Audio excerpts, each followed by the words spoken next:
Hello and welcome back to Let's Play Adam RPG with me, Bring It On. Let's talk to Dan about the job that we did. Well, what brought you here? It's ready. I've done the test. Dan nods, extricates a notebook from an inner pocket, and consults his mysterious notes. After returning it to the depths of his jacket, he says, "We both know that already. You're a curious case. And why's that? You didn't strike me as a man who could kill a person without thinking twice. I'm interested in what was driving you. Go on, tell me."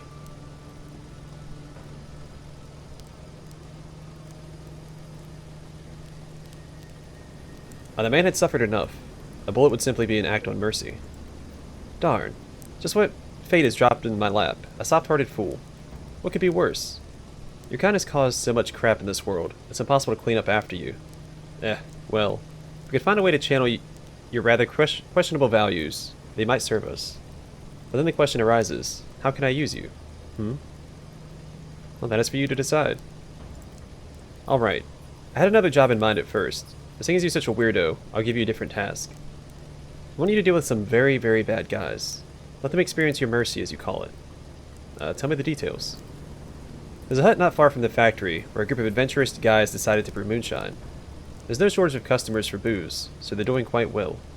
They're raking in money, as well as other valuables, but unfortunately, they don't like to share.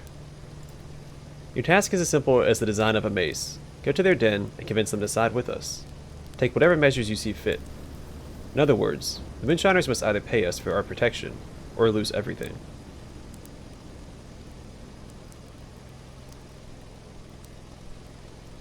Alright, understood. Where should I start? Start by going to the moonshiners and convincing them to pay us for protection. Give me your map. I'll show you where their camp is. You hand the map over to Dan, and he pierces a hole at the location of the infamous hut. Then he returns it to you, abruptly. This is the place.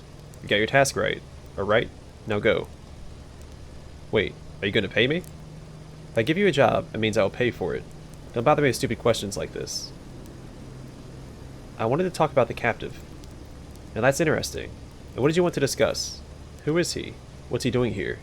Or did you want to bail him out? Pay his ransom, I mean. Who is he? A tech specialist from the village of Otradnoye. He's an alcoholic, loser, coward, liar, and a phenomenally talented handyman. All in all, a well-rounded individual. What is he doing here? Some of my men, arrested him after he said something about being secretly rich during a drinking binge. Our organization is something like the law around these parts. We hold the monopoly on violence, in return we demand supplies. But this fiend isn't paying his fair share, obviously, so now he's in a cell for the crime of not paying his taxes. Can I free him? Sure, but not for free. Any way you look at it, he broke the law. An unwritten law, but still. While we investigate, he needs to be kept behind bars. Unless someone shows up to bail him out, that is. What is the price of freedom, friend? What do you think?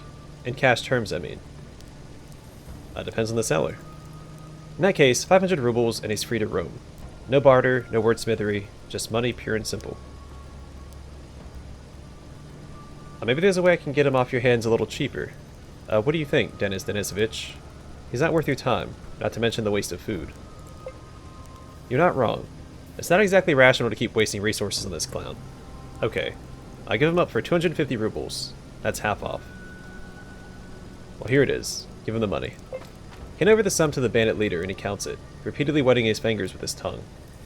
Finally he nods, tucking the money inside his shirt. He gets out a small piece of paper, writes something on it, with a stubby pencil, and hands it to you. Here, take this note to Shishak, and I'll free the prisoner.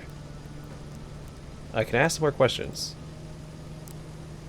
The gang leader looks at you skeptically, and nods reluctantly. Well, you don't look like a complete fool to me. Go ahead with your questions. Tell me about yourself, if it's not a secret. Dan looks at you suspiciously, but you've apparently won him over, and he's ready to answer. Okay, I don't know why I like you, boy. Before the war, I worked for the KGB. Did you have a high position? Not really. I was a simple clerk, an office monkey. It wasn't until after the war that I became a big boss. The war must have woke up the potential that was sleeping in me. Probably. Anyway, the first few years I saw quite a lot. Quite a lot. So a goal shaped itself in my head, to put everything in order. Not for other people. Dan looks aside. He is tired and sad. His shoulders droop and he looks nothing like a tough gang leader anymore, as if he had sloughed off a suit of heavy armor, leaving him vulnerable and exposed. Not for other people, first of all for myself, because without a purpose, life is meaningless, empty. It makes no difference if you exist at all, none whatsoever. I don't want it to be like that. I'm going to leave my mark. History textbooks will refer to me as a prominent politician and combat leader of the early 21st century. I agree, it's very important. Everyone should have a purpose. Dan shoots you a cold glance and shrugs, ostensibly indifferent. I'm glad you understand. We all need a purpose of our own, because there are always more than enough people willing to invent a purpose for you. You might find it gets stuck in your throat like a bone. He brushes the dust from his once white jacket in a dignified motion, and tucks his thumbs into his belt. Other questions? Tell me this. The head of the factory gang rubs the bridge of his nose, and gestures for you to speak. What do you think about this camp? It's a good position if you want to keep an eye on the surrounding area, and keep up with the latest news. It's practically a castle. Pity there's no well here, but I think we can arrange that too. I got it. How's the brigade doing? Dan looks at you angrily as he strokes his bushy mustache. He's disgruntled, but you must have made an impression on him, because he eventually says, I believe you do have a right to know. The situation at the moment is as follows. The Krasno Chamber of Commerce has de facto recognized us as its official representatives in the area. This means they don't stick their nose in our affairs. We give their caravans free passage. Everything goes according to plan. Soon these fat cats will de jure recognize us too. This will enable us to operate openly, and also influence politics in Krasno. I don't doubt for a second they will recognize us. They don't have the stomach to be at odds with my team. Tell me about the latest rumors. I've heard there's a new epidemic in the Wasteland. It's called Krasnov Syndrome, and I've seen those who suffer from it. They all had completely different symptoms, but do you know what they had in common? They were utterly superstitious and unimaginably stupid. What now? Okay, then I'm off. Alright, we got our next quest. Let's go talk to the our Shishak about the prisoner. This will allow us to complete another quest in Otradnoye, as well as have a fresh water supply.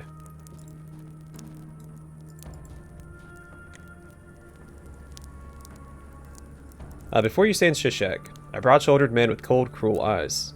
He looks around, absent-mindedly twisting a tobacco-smelling roll-up in his fingers. I came for the prisoner. Shishak's eyebrows shoot up in surprise. You don't say. Can you prove it? Do you think any old bum can just wander in and say that? Here's a note from Dan. Give the note to Shishak. I should have read it. Oh well. Shishak takes the note, throws you an incredulous look, and frowns at it while he reads. He looks at you again, crumples the note in his hands, and finally shrugs his indifference. Everything seems to be in order. Okay, wait a second. He takes his knife and cuts the ropes binding the prisoner's hands and feet. Yeah, well, bye. So I think the prisoner follows us?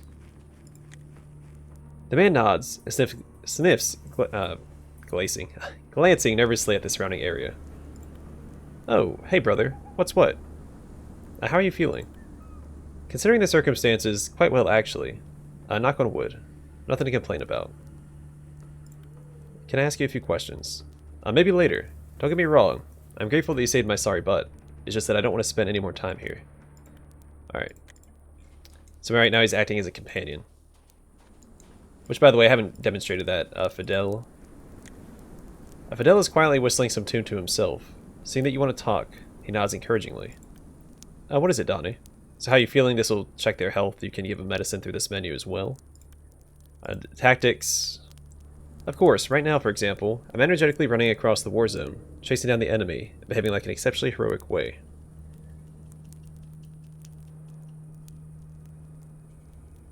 Yeah, so these are the commands you can basically give them in combat, like aggressive, defensive, or avoid.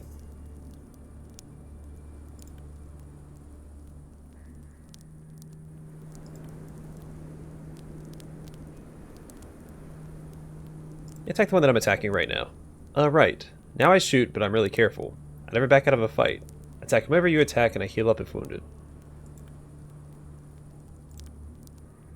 Do you have any advice regarding our task? We should thoroughly explore Bunker 317. There's bound to be some clues there that will further our investigation. Alright, well thanks for the advice. Can I ask you a few questions? So you can ask about areas as well. It's get a little tedious if you're doing it with all your companions. What do you think about this lovely factory? It would make a good base of operations. It has access to both clean water and major trade routes. Any logistician's dream. What do you think about the men controlling it? Dan and his gang occupy an important environmental niche locally. They're both bandits and lawmakers. In essence, he and his men are small-scale feudal lords. And do you know what they used to produce here before the war? I don't know. Bricks, probably. Alright. So I might do that with my companions in each location, because I didn't do that my last playthrough. And there might be some good insights that I'm missing out on by not talking to my companions.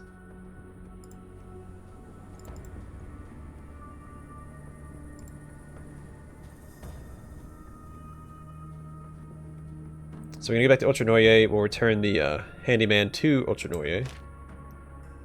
If we get into one fight, we'll level up.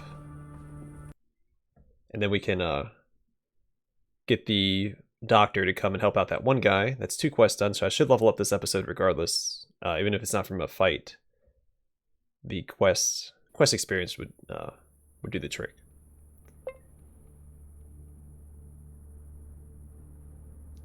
So that's the area that the Sasha told us about. If you go there too early,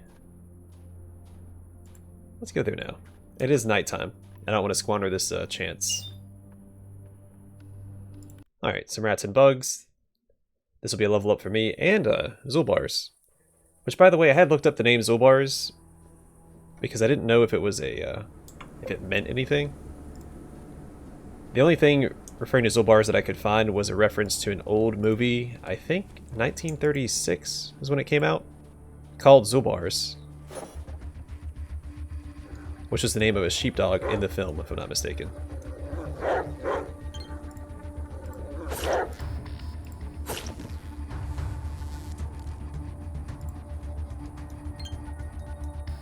So I don't know if that's what this dog is supposed to reference or not, or if it's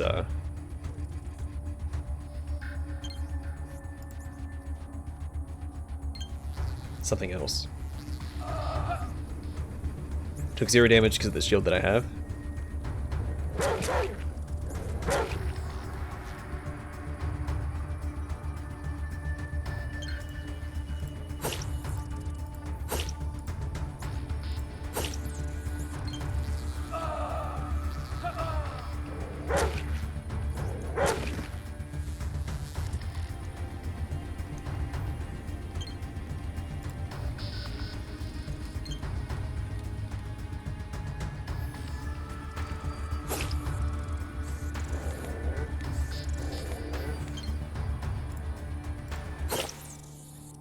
Alright.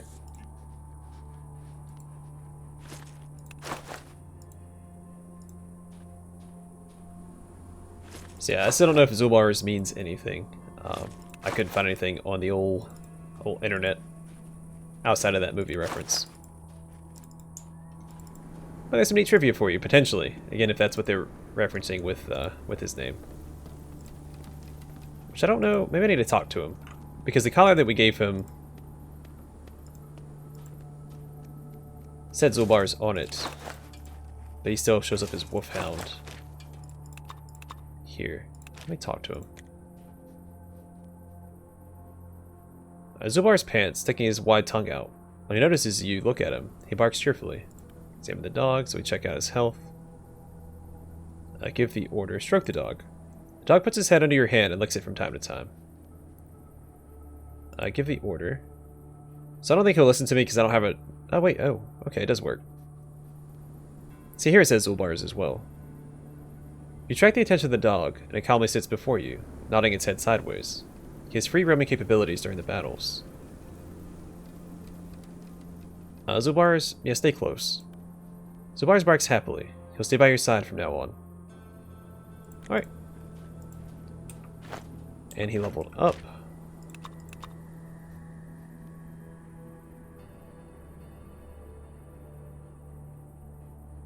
He has 15 points. Let's get this up to 70.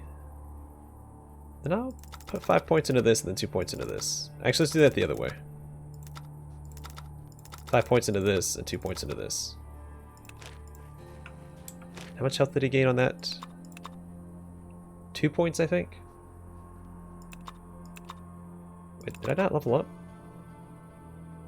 Okay, I need 18.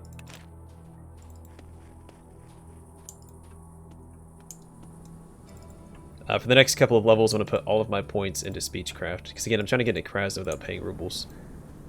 Now, I think I've heard or read somewhere that you can get into Krasno for free. I'm not entirely sure how to do that. I think that has to do with the new content. But that might be something that we look into next time I go to Krasno. Which may not be for some time. Well, I'm going to go to Krasno. As soon as we're done with the Abandoned Factory quest line, we're going to head to Krasno. So I can try and get the other companions.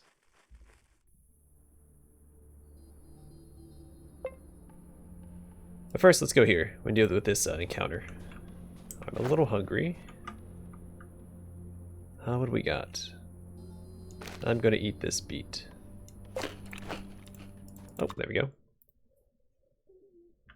So hopefully I have enough Speechcraft for this encounter. And last time I did this, I did not.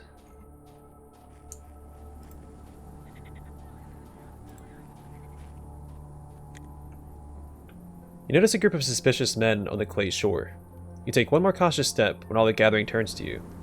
Silence falls, full of tension, till the hoarse muffled voice of one of the gloomy men breaks it. Looky here, a witness. Then you notice a man standing on the pier, with a huge concrete block hanging on his neck. You've obviously become an involuntary witness to a lynching. What do you got? What are you doing, guys? What does it look like? Preparing to finish this guy. And you're clearly not wanted here, buddy. What are you talking about? I'm one of you. How come you're one of us? I've never met you before my entire life. Are you lying, pal? Or bluffing? I'm an honest gangster. I don't like this sort of crap.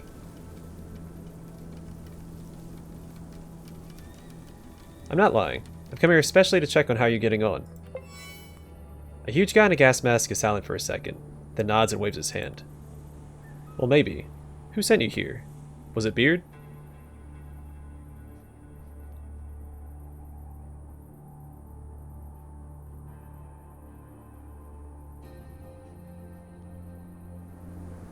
I don't know anyone by the name of Beard. Are you trying to play with me? It doesn't square. What do you mean you don't know Beard? Crap, guys. This butthole is pulling our leg. Kill him. The gang attacks you. Fighting or fleeing is inevitable. Oh crap. Well, I can't level up in combat. I might not be able to win this fight. We'll try.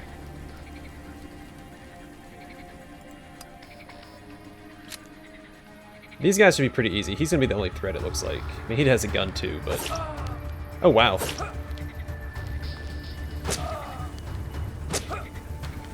Alright, if he doesn't kill me, we might be okay.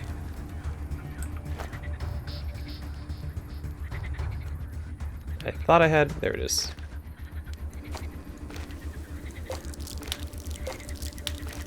Be drugged up, but that's fine, because I'm alive.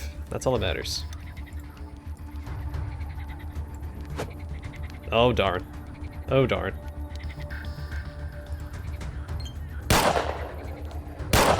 Oh, wow. Okay. Yep. Not the greatest... Yeah, I don't know if I can win this fight or not. Well, maybe we'll talk about Beard instead. So let's try this again.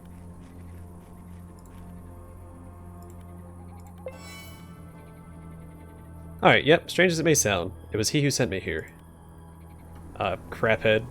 Who does he think he is? A big boss? Phew. The man adjusts his gas mask, annoyed, and puts his hands on his hips. Okay, so what does he want? Like, see how we're coping?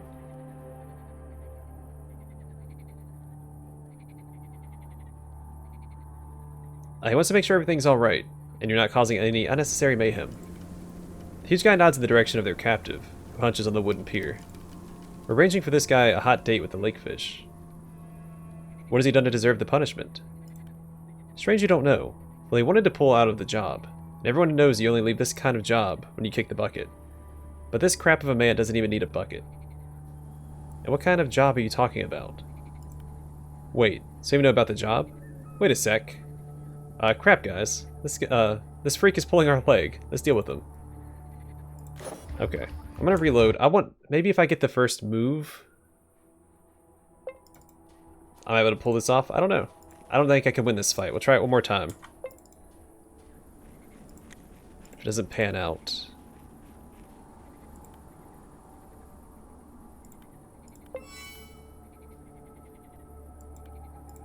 Alright, so if I attack,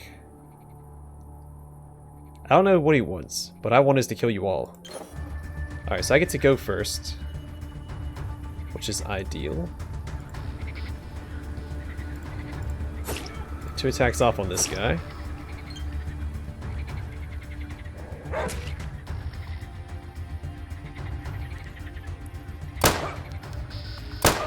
still don't think I can... So much damage per turn. Yeah, I'm dead. I'm afraid that if I... Alright, let's just finish the conversation. I'm not going to fight them. We're going to just try and talk our way through this, because I'm not going to win this fight.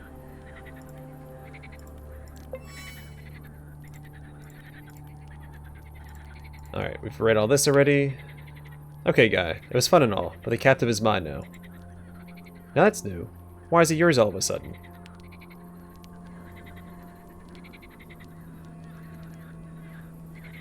I've told you he's mine, so he's mine. No further questions. The huge guy turns to look at his accomplices, who shrug in reply. Eventually he turns back to you, waves his hand angrily. When he speaks, you can clearly hear he's offended. Ah, to hell with him. Take this piece of crap. Let's go, men. I want to spend too much time in his company. Don't want to look lame. Just go already. So I wonder if you get unique stuff if you beat them in a fight. I'm not gonna worry about it. Alright, speechcraft. Where you at? All points in a speechcraft. Then here... This might be... no, I'm gonna get this, because I want to get the carry weight in the shield bearer, so... There we go. How much health do I have? 58. An alien man with a mustache and traces of a severe beating on his lean face shifts his weight uncomfortably. From time to time, he casts a wary look to the huge concrete block that stands at his side, tied up to his neck. This block falls into the water. Whatever the depth, the man is doomed. Phew, thanks, man. You've saved me. Look, can you also untie me? I'd be extremely grateful. Wait. First tell me why they wanted to kill you. They're bastards. They're sick.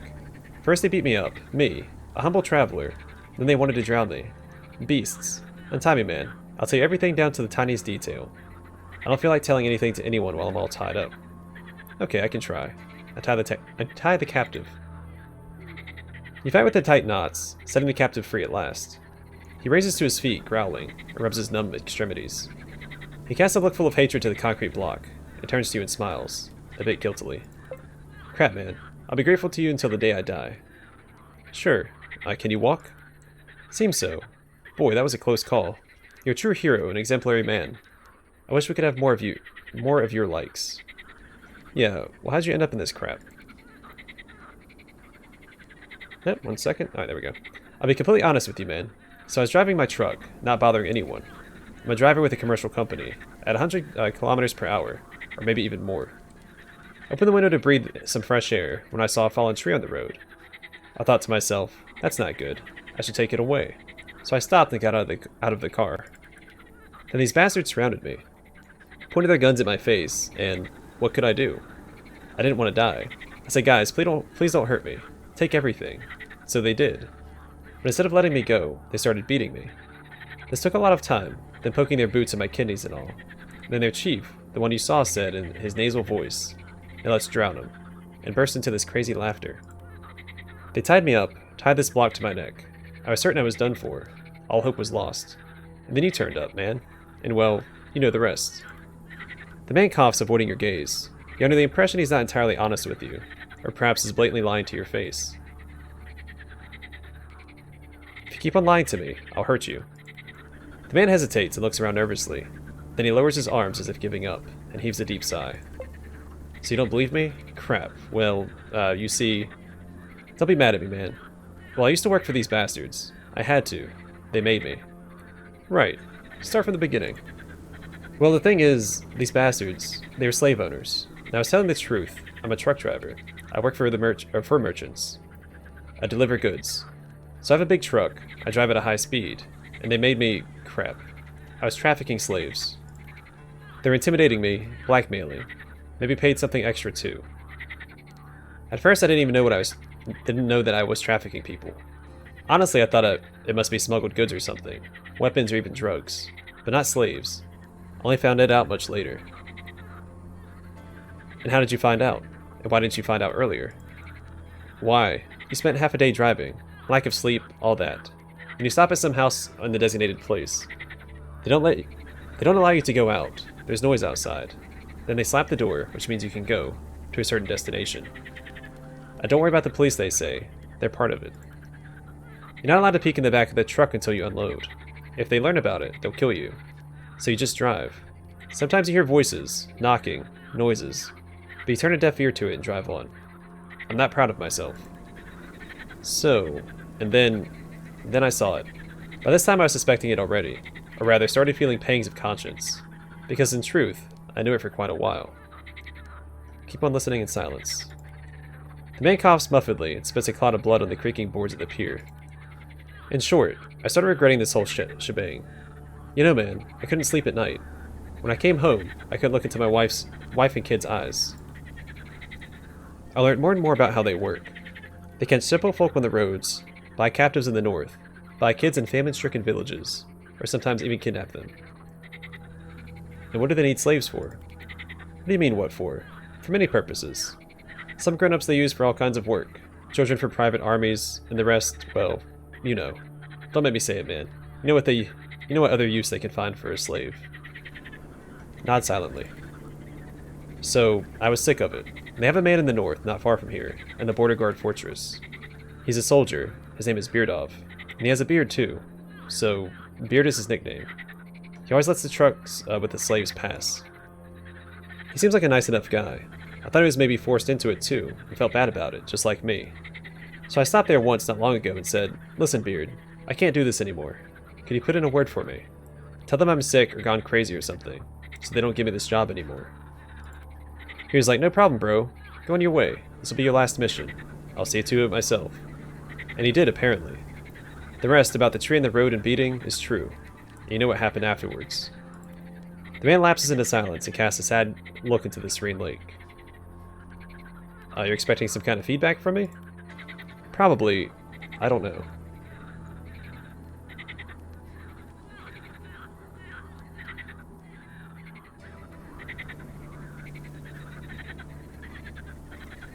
Yeah, this is a bad thing to do. I don't know. Yeah, these were terrible things you told me about. The world is rotten, or maybe it always has been like this. The man covers his beaten face with his broad palms. He makes no sound, but his stooped shoulders are shaking. You pat the man on the shoulder without saying a word. The man pays no attention to you. He continues shaking for a while, then slowly takes his hand off his face and looks at you. His face red, swollen, shiny with tears. It is the face of a man who has lost a dozen years of his life in a single moment. Can I go now, man? It's time. I want to see my family and go. I'll take my family and go far, far away. Wait, where's this border guard fortress? Hand your map over to the man, who points at a spot a bit to the north from your current location. There it is. The border guard fortress. But be careful, man. This beard guy, he's one hell of a treacherous snake. I'll do my best. You go now. Okay, so I already knew where that fortress was at. It's a pretty small location, all things considered. But cool, I've never had that conversation last time I failed the speech check. I think I just left. So I think this is the stash that we were told about, right? Did I open the stash? Oh, here it is. Well, something to write home about, but it's still loot that I didn't have before. I don't think I found that last time I played.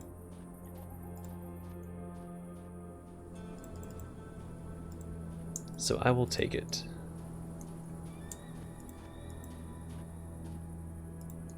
It's like a dog skeleton, but I can't interact with it.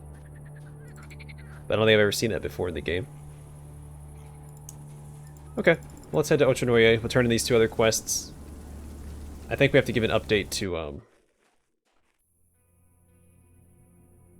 Kovalev.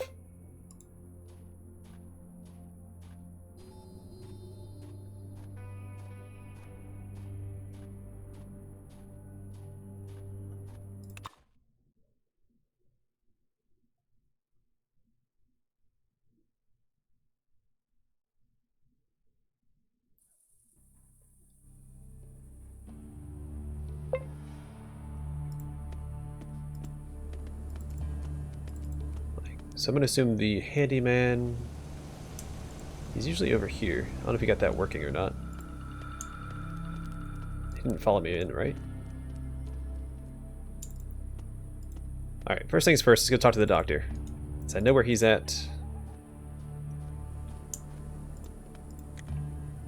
Dr. Constantine is deeply occupied writing something in a large old book. Seeing you, he puts his pen away and crosses his arms. You again, young man. Feeling low? I need your help, Doctor. Dr. McCullion checks your pulse. Oh wait, no, he's... Yeah, okay. We have a patient for you, Doc. Dr. McCullion looks surprised. Why are you referring to yourself in third person, young man? I'm not talking about myself, Doc. There's a badly wounded man dying in the factory. You need to help him. Dr. McCullion takes a step back, his face contorted with disgust. I'm a medic, not some mob sawbones. You honestly believe I would heal someone who helped turn our village into hell on earth?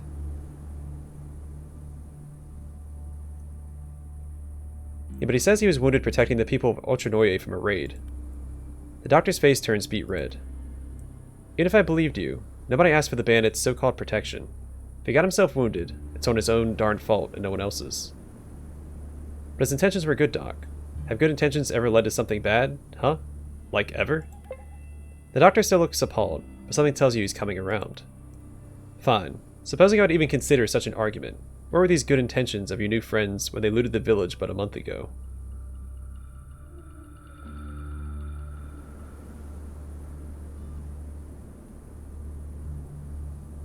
Maybe we could avoid new raids if you help them out, Doc. Show them a bit of goodwill. The doctor's ironic smile rapidly fades. He's starting to consider your words. Darn you to hell, young man, but I'll do it. Even though it goes against everything I believe in.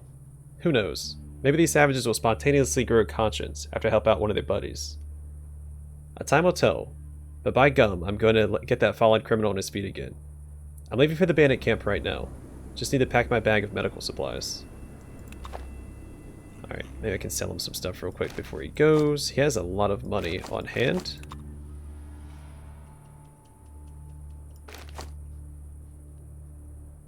And I like money.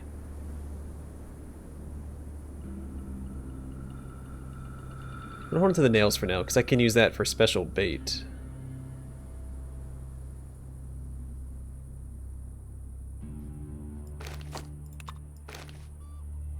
It's 97.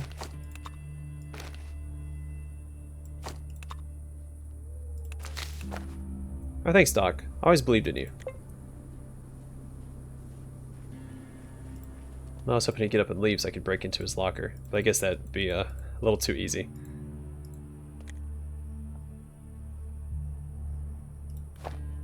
Oh yeah, let's ask him some questions.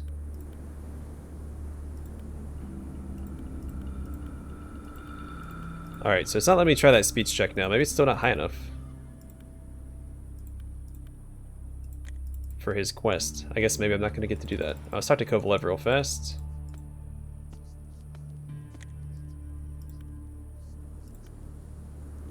Hello again. Learn anything new? I have something to tell you about the bandits. I'm all ears. I freed a captive in their camp. Yes, that was Steblev, our mechanic. I stopped him on his way back to the village and interrogated him. It soon became apparent you're the one to thank for his return. Thanks so much, deep from the heart of our friendly collective. Oh, if you want to find him in person, check near the water tower where he's supposed to be working. If he isn't there, check the tavern. You should speak to him when you have time. Okay, now how about that reward? Yes. Let me just find the... Aha. Kovalev reaches down into his side pocket, pulls out a stack of ancient bills. He counts them quickly and puts them in your hand. You accept the money without a word. Except for these words I'm about to say. With all due respect, Comrade Kovalev, could you add some more money into this reward? It was an extremely risky mission, as you know. Sure, I understand. It can be very difficult to work with such low lives as those bandits. Hold on a second, friend. Kovalev sighs and hands you a few more dirty, wrinkled bills. He looks at the money with regret before passing it over. Hold on to it. It's 100 rubles more. I hope they serve you well. Oh, they will. Thank you. Want to discuss something else? Kovalev nods, waiting on you. Alright, nothing to say about the bandits. Okay. And he said the tavern or the water tower. There he is. Alright, so this is pretty handy to have. I wonder... It's very expensive. Plus 20 to technology. It's very expensive. But I think he always has this on him as well, because he is the handyman, so it makes sense. You see a stocky mustache man in his 40s. On his belt, he has a leather handmade pocket with various instruments, and a hammer that is fastened with a regular rope. The man wipes his oil-stained hands on his crude shorts and nods to you. Hey bro, I see you got to the village A-OK. I also just came from the factory. I'm sorry I didn't say goodbye the last time you saw me. I just wanted to get back home so badly. I can understand that. It's okay. The man looks down and scratches the back of his head. Listen, thank you for saving me. I don't know how long I'd last with those freaks. I must say though, when I saw you entering this cell, I thought I was a dead man for sure. When you pulled the trigger, I made peace with my gods. But you probably did it because you knew the gun wasn't loaded. Look him straight in the eye and say nothing. The man licks his lips nervously, chuckles and shakes his head. Well, yeah. Doesn't matter, right? I'm here, aren't I? Thanks for saving me. Yeah. Hey, I need to thank you for the rescue somehow, right? Look, brother. Most people around think I'm poor, but it's not true. I'm actually really handy, and I don't repair stuff just for the village. I have a stash. There's an empty old house behind the gates, filled with all sorts of garbage. This is where I keep my lockbox. There's a switch left of the entrance. Push it, and you'll see light coming from under the old bed. Push it out of the way and boom, you're in my personal little cellar. The safe is in there, welded to the floor. That's where I keep all my extra cash. The code is 7390. Not hard, right? Only 4 digits. Take everything I keep inside. Don't be shy. There's not a lot of money in there, but I hope it'll help you in your travels. The man hits himself in the chest proudly. Tell me, how did you manage to become a prisoner in the bandit camp? My loose tongue and vodka. Darn them. I actually swore not to drink anymore. That stuff nearly killed me. What was it you said? Haven't you heard? I was running my mouth about wealth. Told everyone I had millions. I'm ashamed to remember it. I was telling everyone this crap for no reason. An empty bravado. A group of soldiers came through the village recently. I kinda talked a few of them into drinking with me. We drank a few glasses each. Their tongues loosened. They started telling me that they were from Atom, a legendary government organization. I didn't believe a word they said. But then they told me their troop marches to a lost bunker somewhere to the north. They said they only wanted to put it on their maps, take some old tech, and move on. This is when I got this bright idea to follow them and loot the place after they leave. And where is this bunker? You give the man your map, and he looks at it with a puzzled expression. Wait a minute, brother. Are you pulling my leg? I already know about this place. Here it is. Bunker 317. Did they tell you anything else? Gosh darn amateurs. Yeah, they were kinda chatty. Though in their defense, they were drunk as sailors. They also told me that... Well, they had some... what's the word? Miscommunication in their group. Like, one part of the team knew something that the others didn't. And my boon companions were from the later part. So half the group knew something, but kept their mouths shut, and the other half was in the dark, so to speak. Interesting. Let's change the subject. The man shrugs his shoulders and nods in agreement. Can you answer a couple of my questions? Sure thing. You just ask, brother. Tell me about yourself. I work as a mechanic in Otradnoye. It's a decent enough job. You know, some would jump on the noose already, but not me. Not me. As long as I live, this machinery that we have in the village will work for the good of the people. Maybe even longer. I hope. That would be at least something. Some small legacy. And that's the important thing. Brother? Interesting. Tell me about the village. Otradnoye is a hell of a place. Won't find anything better. We have drinks, we have food, we have culture just like in the pre-war times. The people don't lock their doors at night sometimes. Who should they fear? Nobody. Apart from the mutated insects and raiders, that is. But nobody fears the locals. Well, great.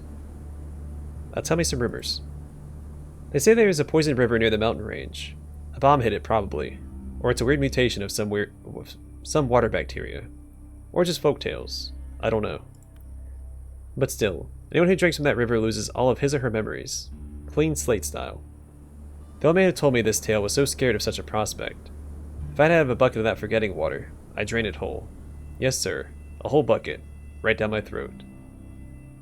Okay, so I think he's already repaired.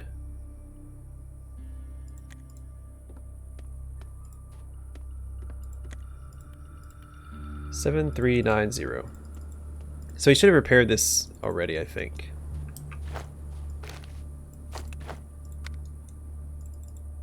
Pull out the canteen. We should be able to fill it up over here. Engine is working fine. Perfect.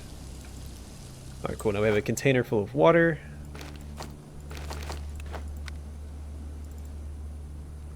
We're already over time. Shoot. I want to go open up this safe real fast.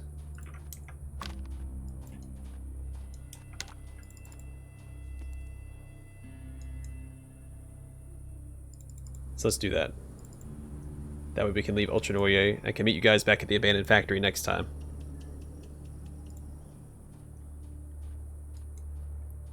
I think it was 7390. I don't know if I have to turn the light on or not. Well, the light's already on, so it doesn't matter. 7390. Hey, and a duffel bag. Perfect. Good chunk of change, some seed corn, and waste paper. I'm gonna hold on to the seed corn until we get to our base, because there should be a place to, I'm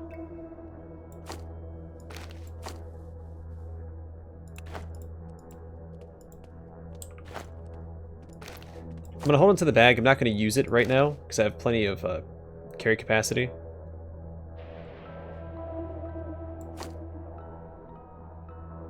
But then if I ever need it, I can equip it for some extra capacity. But it's an easy way to get a decent backpack in the beginning. I think the next guaranteed spot to find a backpack is in, not Krasno, the other city, the trade city. There's a female merchant there that sells a decent backpack. And again, I think it's guaranteed. Alright, so I'm going to call it here. Off camera, I'm going to head back down to the abandoned factory. I'll meet you guys back there for the, well, no, we already have our next quest, don't we? We need to go down here. So I might just meet you guys down here. If there's any unique random encounters, I'll pick up the episode there instead. But if it's just combat encounters, I'll just fight the encounter, and then meet you guys at the Drunken Lair. Which is also where another piece of this shield is located. So, that'll work out. Anyway, thanks for watching. I'll see you guys in the next episode.